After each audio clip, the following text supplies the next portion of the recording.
My name is Fran.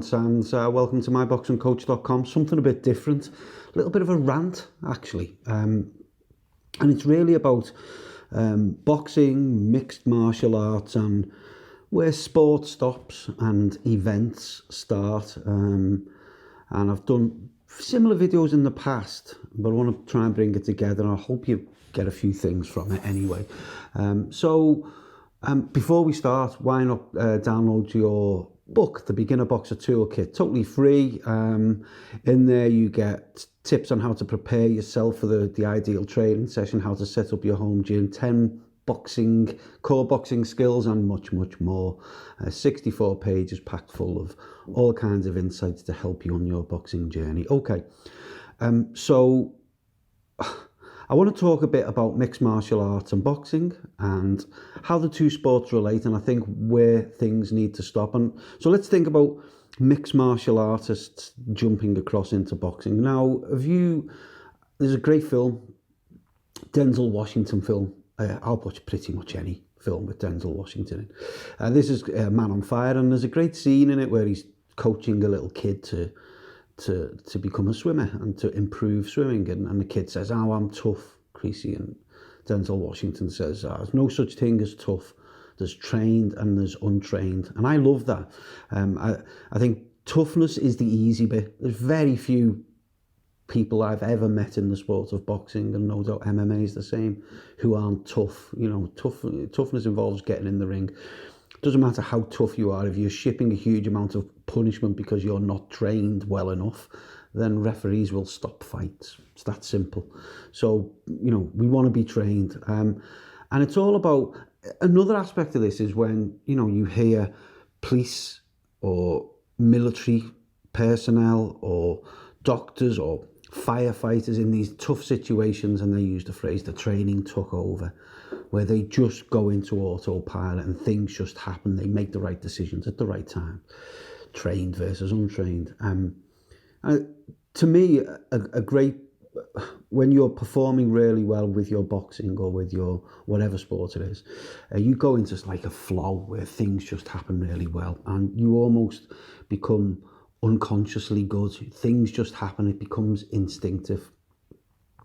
And so when you think about it, when you take a top mixed martial artist and put them in the ring against a top boxer, what's going on there with the mixed martial artist? Well, they are having to constantly deal with what I call conscious constraint. So they've been training for years to fight with a particular set of skills. In the fight situation, they see an opportunity that may, for example, be a takedown. I don't know a lot about mixed martial arts. They might see something that would be a takedown, and they say, "Oh no, this is boxing. I can't do that. Throw a jab instead." They see a situation where they could pull off a great leg kick. "Oh no, I can't do that." So constantly, their conscious brain is overriding their fighter's instinct. The boxer doesn't have to deal with any of that. The boxer's doing what the boxer's trained to do. The mixed martial artist is trained for whatever. Let's say McGregor versus Mayweather, does a 10-week, 12-week training camp, and by the way, he's going to get in the ring against Floyd Mayweather and do anything even remotely approaching sort of victory. Doesn't make sense. It's not logical. There's no way it can happen, because it's not that they might or might not be a good striker, as MMA fighters call it. It's got nothing to do with that, in my opinion. It's to do with the fact that their fighting brain is constantly being constantly being dominated by the conscious element of the brain, as opposed to all of those instinctive things that happen in a fight situation. And going back to Mayweather versus McGregor, that for me wasn't a boxing match. I did a video at the time of it, and what I saw was Mayweather doing what, when I was a kid boxing, my trainer used to say, take this kid now. So I might have had 50 fights, and the coach will say, "Do us a favour, just take that kid round." And when he used the phrase "take that kid round," it means give them a spar, don't hurt them. So don't be throwing, powerful punches or anything like that. Look after them, but put the pressure on. And what I used to do, and what I get my boxers to do now, is just step on the toes of the inexperienced boxer, put hands up and just walk them down, not even throwing any punches. You can have them exhausted after a couple of minutes. You haven't thrown a punch because they're constantly trying to deal with this pressure. And that's what we saw with Mayweather versus McGregor. I think Mayweather actually carried him for a good number of rounds. And that's probably because Mayweather was in business mode by this point in his career. He'd stopped trying to, you know, cement his place, if you like. By then, it's just about making all the money. And that's, you know, so or what he was thinking is, I don't want to hammer this guy because there might be a rematch in it for me. The businessman comes in. So look, you know, mixed martial artists, for it, if you were doing a scientific experiment, you'd have to put some kind of similar constraint on the boxer.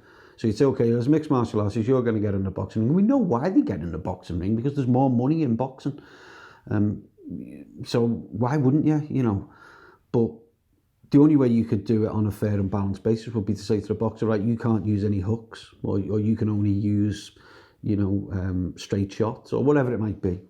So you'd have to put a similar conscious constraint on that boxer that you'd put on the mixed martial artist. So it's never going to work. What about the other way around? Boxers going into the octagon? Well, I don't think it will happen. There's not enough money. If there was a lot of money in MMA, relatively speaking, boxers would queue up around the block to go into the octagon, and it'd be the worst decision they ever made. They might make money, but the problem is different. A mixed martial artist has a whole range of skills and offensive weapons that they can use that the boxer simply can't. The only chance a boxer could have would be to catch the MMA fighter clean and quickly, and hope that, you know, having greater punch power might pay off. But it wouldn't be a spectacle, would it really? Because all that would happen is boxers would get in the ring, in the octagon, and the mixed martial artists very quickly would take him down, get him in a chokehold, and that would be the end of that. You know, no boxer is going to survive meaningfully in an octagon. I just don't see it happening. I could be wrong, but I mean, the point I'm getting at here is, you know, both sports have respect for each other and the difference. You know, get more money in mixed martial arts and give the people in mixed martial arts enough, you know, reason to stay and look for the big spectacle fights in mixed martial arts. If you're going to take part in the other sport, then switch. You know, switch, do your apprenticeship, go through the process. Like, is a boxer going to go into a mixed martial arts octagon and learn the intricacies of Brazilian jiu-jitsu in a 12-week camp? Don't think so, really, is he? So, you know, switch. If you want to switch. Do your apprenticeship, do the work, become good at that sport, because it is a different sport. Both sports are very different. Huge amount of respect to those who operate in those sports, but the two things don't mix. And then we've got the recent thing. We talked briefly about events, and we've got these YouTubers, the Paul brothers, Jake Paul and Logan Paul. I'd never heard of them, to be honest with you. And then Logan Paul ends up in a ring with Floyd Mayweather a while ago. And why was that? Well, look, you may have heard of Simon Cowell. He's a big music producer. You know, Simon Cowell, when he first started out, he got a couple of glove puppets that used to be on a breakfast show over here in the UK called Zig and Zag, and he put a song together, and they put a record out and sold lots of records, and he made lots of money. He did the same with two guys called Robson and Jerome, who were in a TV show called Soldier, and he did the same with them. Jerome actually is Jerome Flynn. For those Game of Thrones fans, he went on to become Bronn in Game of Thrones. The common factor with both of those, you know, Zig and Zag and Robson and Jerome, they both had massive followings. So Simon Cowell goes, yeah, make a record, I'll make loads of money. And he did, and you know, that's what he wanted. It's a smart marketing tactic. They have a big following, these, you know, Zig and Zag. Never thought I'd find myself saying Zig and Zag in one of my boxing videos. And Robson and Jerome, big following. So yeah, smart marketing. That's why Logan Paul ended up in a boxing ring with Mayweather. Mayweather said, yeah, sure, got a big following. You know, what did he once say? You know, you can like me or you can hate me, but you will pay to watch me. He's in money-making mode then. That's what he's really, you know, driven by, especially at that point in his career. And then you got the other brother, Jake Paul. So he's had 4 professional fights according to the internet. Oh my God, 4 professional fights. 1 against a YouTuber, 1 against a basketball player, and 2 against mixed martial artists. So, he deals with the other YouTuber. What an achievement. And then the basketball player. So his advisors are then saying, well, you've got to get some credibility against the mixed martial artists. What have I just said about the conscious constraint? So if you're going to take on a fighter, take on a mixed martial artist, at least then, you know, you've got more of a chance of looking reasonable. And both of these guys, on the internet says, so it must be true, had amateur careers. It's really made me laugh. Amateur career 1, amateur fight. They've never had an amateur fight. They've had events. They're not registered amateur boxers. They're not in a US boxing registered gym. They've never been coached by amateur boxing coaches. You know, if you want to talk about amateur boxing, so take the recent Tokyo Olympics. The top 32 light heavyweights who got to the Tokyo Olympics. Any one of those 32 amateur fighters, any one of those 32 fighters could take Jake Paul and Logan Paul on the same night and absolutely smash the pair of them to pieces.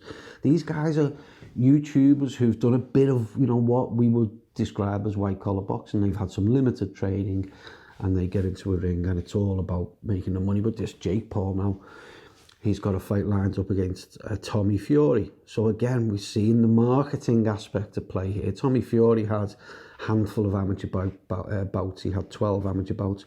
However, I do know that he was at a couple of really good amateur boxing gyms. Jimmy Egan's gym in Manchester, a couple of others, really good amateur boxing gyms, good coaches. They will have the basics. Plus, Tommy Fury is from being from the traveller community. Boxing is a massive part of their culture. So he will have had boxing ingrained into him from a really young age. But he's still really, you know, he admits it himself, he's still a novice. I think he's had 6 or 7 pro fights and 12 amateur bouts. But, so we will have the basis. One thing I will say, can you imagine if the fight comes off? I think Tommy Fury, he simply has to win, doesn't he? He's the one who wants to have a pro boxing career. So I can't imagine what the world would look like to him if he woke up the next morning having been defeated by a YouTuber. Bit of a rant, that one.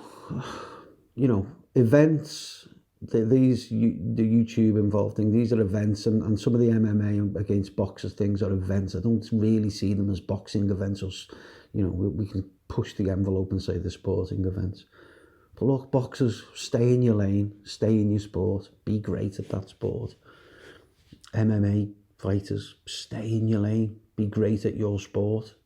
You know, huge amount of skills required to do that. So do that. If you're going to switch, if boxers are going to switch, then do the switch. Become the MMA fighter if you're a boxer, if that's what you want to do. YouTubers, I don't know, just stick to promoting stuff on YouTube and influencing people, whatever that means. So that's it.